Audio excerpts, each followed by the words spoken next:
All right, I'm going to try to do a quick example of this one. These are exact differential equations where you multiply by the integrating factor, and the notes are right up here. And the idea is you identify what function is touching y, and that function becomes the integrand for your integrating factor. And so if I look at, for example, question A, it is y prime, and then the p of x is equal to 1. And so my integrating factor on question A is e to the integral of 1 dx. In other words, my integrating factor is e to the x. Multiply everything by e to the x, and then the equation in part A becomes e to the xy prime plus e to the xy equals e to the 2x, because if you multiply by another e to the x, you get e to the 2x. The left side, I hope you can recognize, is actually the product rule. The left side is the product rule of e to the x times y.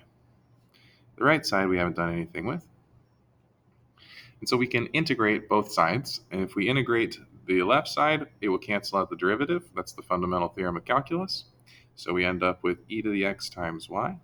If you integrate the right side, you have to use the reverse chain rule. So divide by 2, do a plus c, and then you get your y value. So y equals e to the 2x over 2 plus c over e to the x.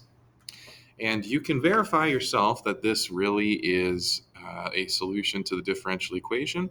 I'm just going to simplify that thing slightly over here and then verify.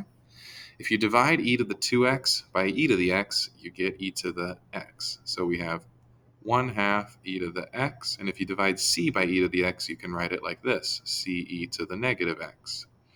And so then when I calculate what y prime is, it's a little bit easier in this form.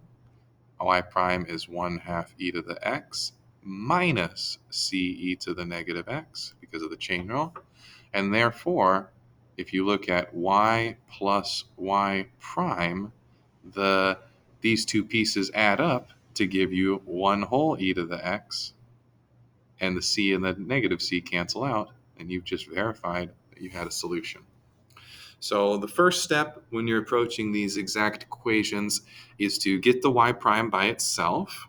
So like in part B and C, you would need to divide in order to get y prime by itself.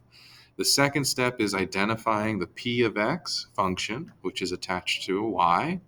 Then you multiply by the integrating factor, e to the integral of p of x. And then you go from there. It should be just rewritten as the product rule on the left side, and you take an integral on the right side, solve for y, go from there. All right. Thank you for watching. Please ask more questions if you got anything.